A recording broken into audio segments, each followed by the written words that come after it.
So what then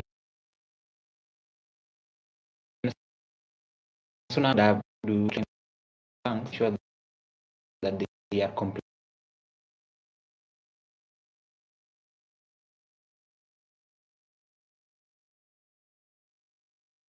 with the three in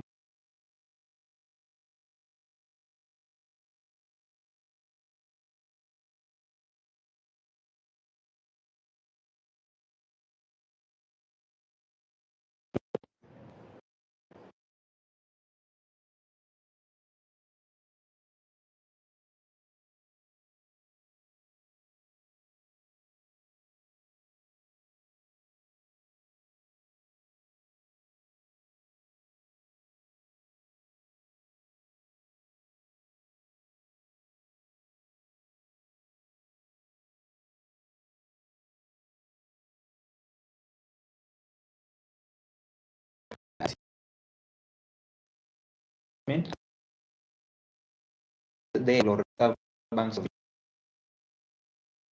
governments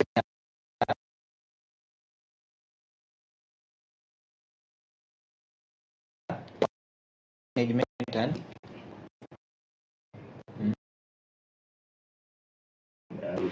yes, it all comes together. You see the functions of the three functions of the Treasury Department of a bank in management serve bank. Okay.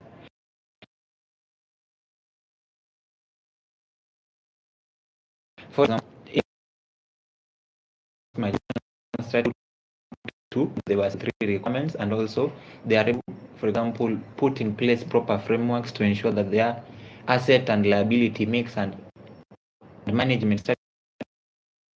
They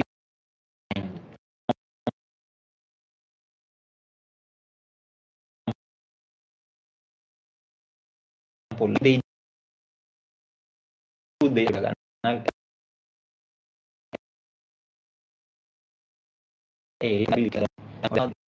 able to build on their capital buffers, especially of HQS, high quality liquid assets. Okay. Yes. Another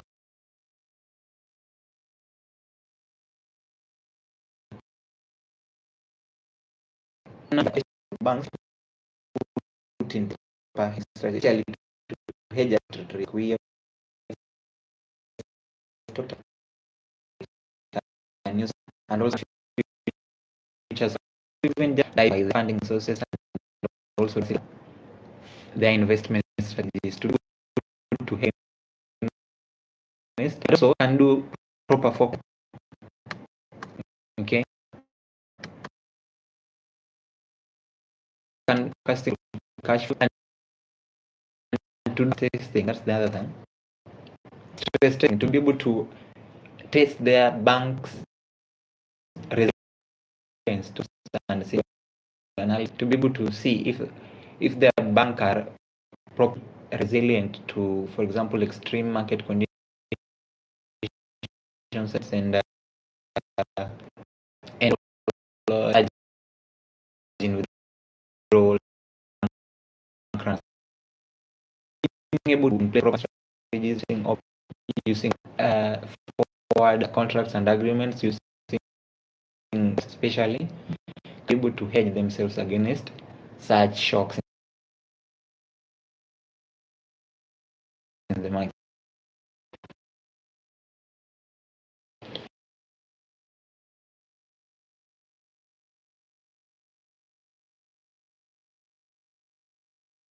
So we leave that to balance managing strategies, then they can be put into be able that way, because not more liability. They should also, according to what is it, should stabilization, then asset liability mix. So let's example, a bank like that was very, very compliant to such interest rate and Basel III requirements. For example, during the 2008 financial crisis, was the JP Morgan case, and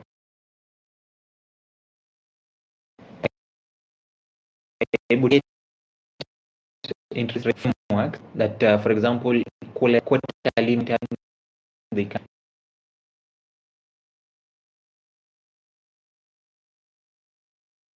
be able to put frameworks and strategies to be able to hedge themselves against such risk.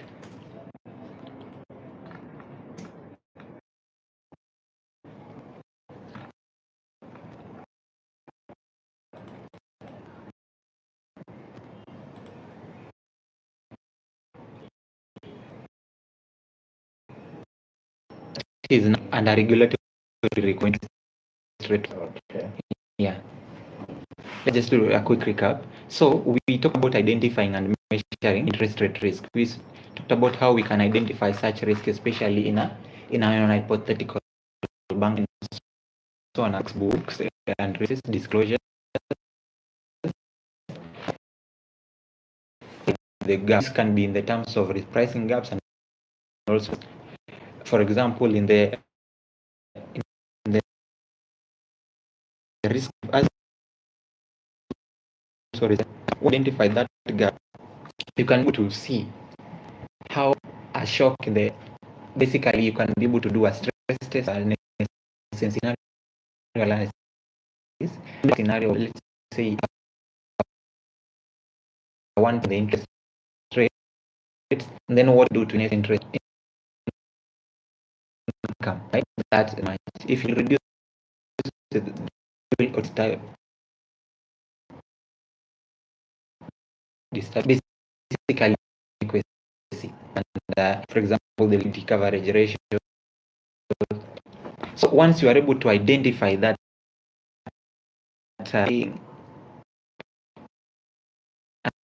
and modify interest and even types of risk, for example, the credit risk and for example, the currency risk and forex usually used interchangeably.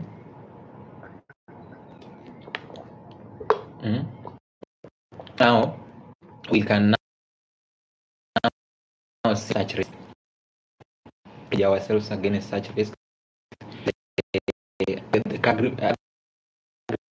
agreements future, also by doing regular,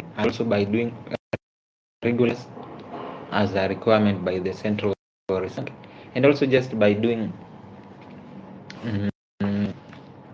proper ALM, asset and liability mix management. Okay, to be able to, if we see an imbalance, that mix can be and to read the realm of an asset liability mix, also ensure as a capital buffer to be able to caution us during short-term and even market extreme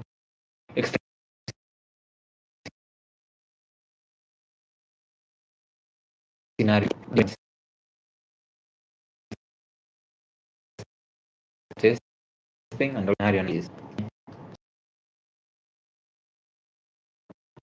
There is different we have the option and also casting can to even see stand up that are bank according so about how the source options that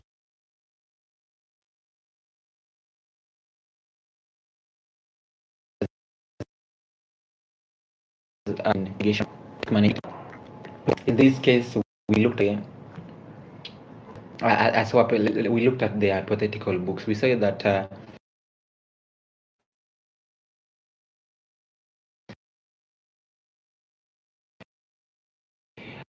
bank then can if they can you pay the extra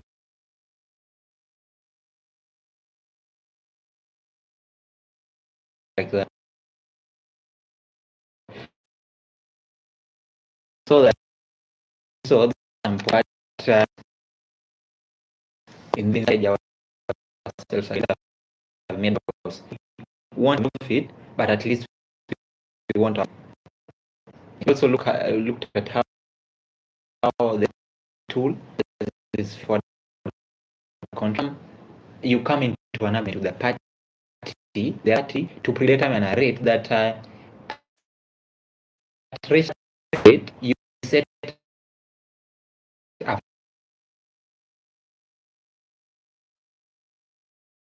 that rate predetermined. Should it be below the part of your rate, pay yourself. There is a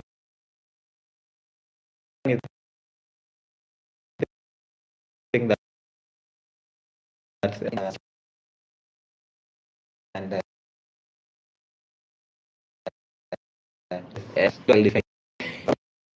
attack and then you are also preparing yourself for the possibility of even making at least not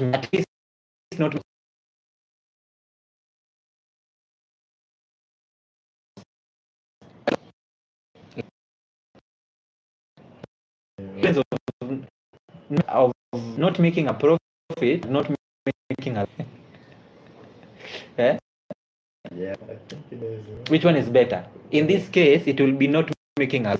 You'd rather not make a profit. No, you'd rather not make a loss than not make a profit. I don't know if I understand. I say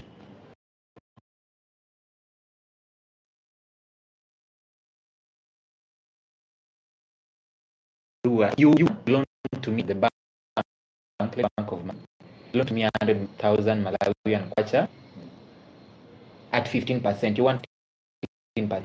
And then, due to interest rate fluctuations, interest rate risk, this 15 is likely to even go as high up to 17%, or even go as low as 13%. But you are coming at 15%. At the 13, I have the option to pay you the right, but not the obligation to pay you at 13 or even at 15 that was it. If I do at 13, loss, make a loss, that I will have made a loss, right? Yeah. But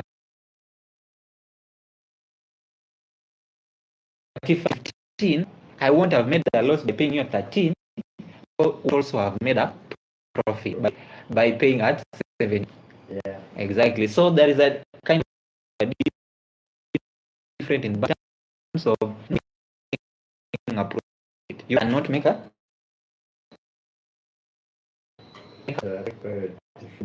exactly. Okay. You attack while defending, parking the bus.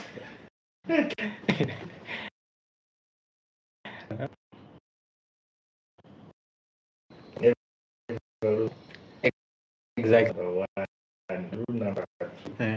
Never forget Not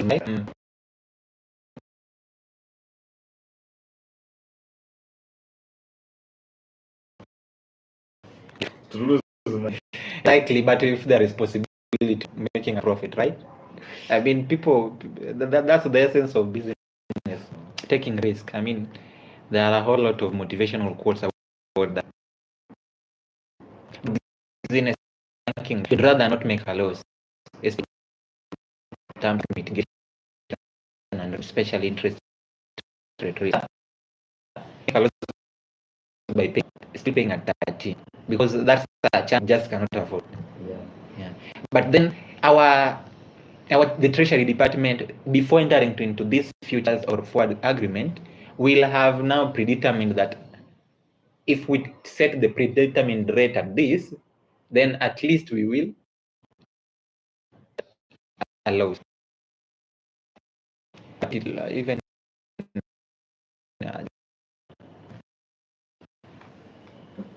and then we were able to the each individual line item of the balance sheet of the hypothetical bank, how in the gaps we can be able to identify each, for example, each item that are risk sensitive, both in the short term and the long term, can be able to be exposed to the different types of interest rate risks, and then, for example, the rating gaps. For example, we talked about the short loans and deposit. Let's say there are three within three rate sensitive short term deposits and loans respectively. So that risk pricing gift and how to hedge against that. And also even in the long term, for example, corporate bonds and also long term borrowings, especially if you borrow from other financial institutions, IMF, things like that, and also even bank, though in the bank is usually a short term lending option. Then we dividing strategies for interest rate and we talked about that, right? Yeah. So, and then so now we came to the central bank's role. No, that was scenario analysis and stress testing. We talked about scenario analysis and stress testing, okay? Where we do the identification and putting in place the mitigation frameworks and strategy put in place basically frameworks to ensure that going forward, to focus to simulate extreme market scenario, either a market crash or, for example, a surge in withdrawals. And if our banks, for which the treasury is able to be resilient enough to withstand such shocks. Okay. From there, should we that won't be enough, then we can put in place measures before such a shock happens. The deposit, and then we regulatory requirement of basically interest rate monitoring and also mitigation to ALM, asset management. We saw of any bank all interrelate and correlate.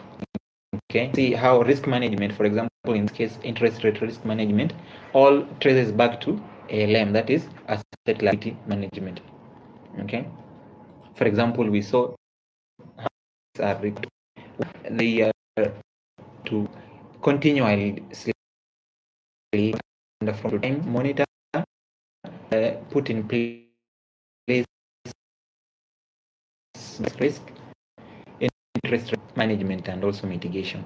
Okay, through the interface to monitor interest rates in their banking book, what we call interest rate risk in the banking book, IRR, IBB.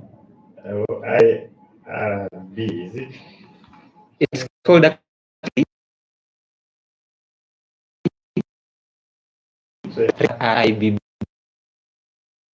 They are required such disclosures, and also they are also required to maintain capital requirements. For example, if they see that they will be properly not held towards dealing or being resilient toward such interest rate risk, then they should be able to put in place measures to ensure that they have enough capital buffers in terms of HQLA, that is high quality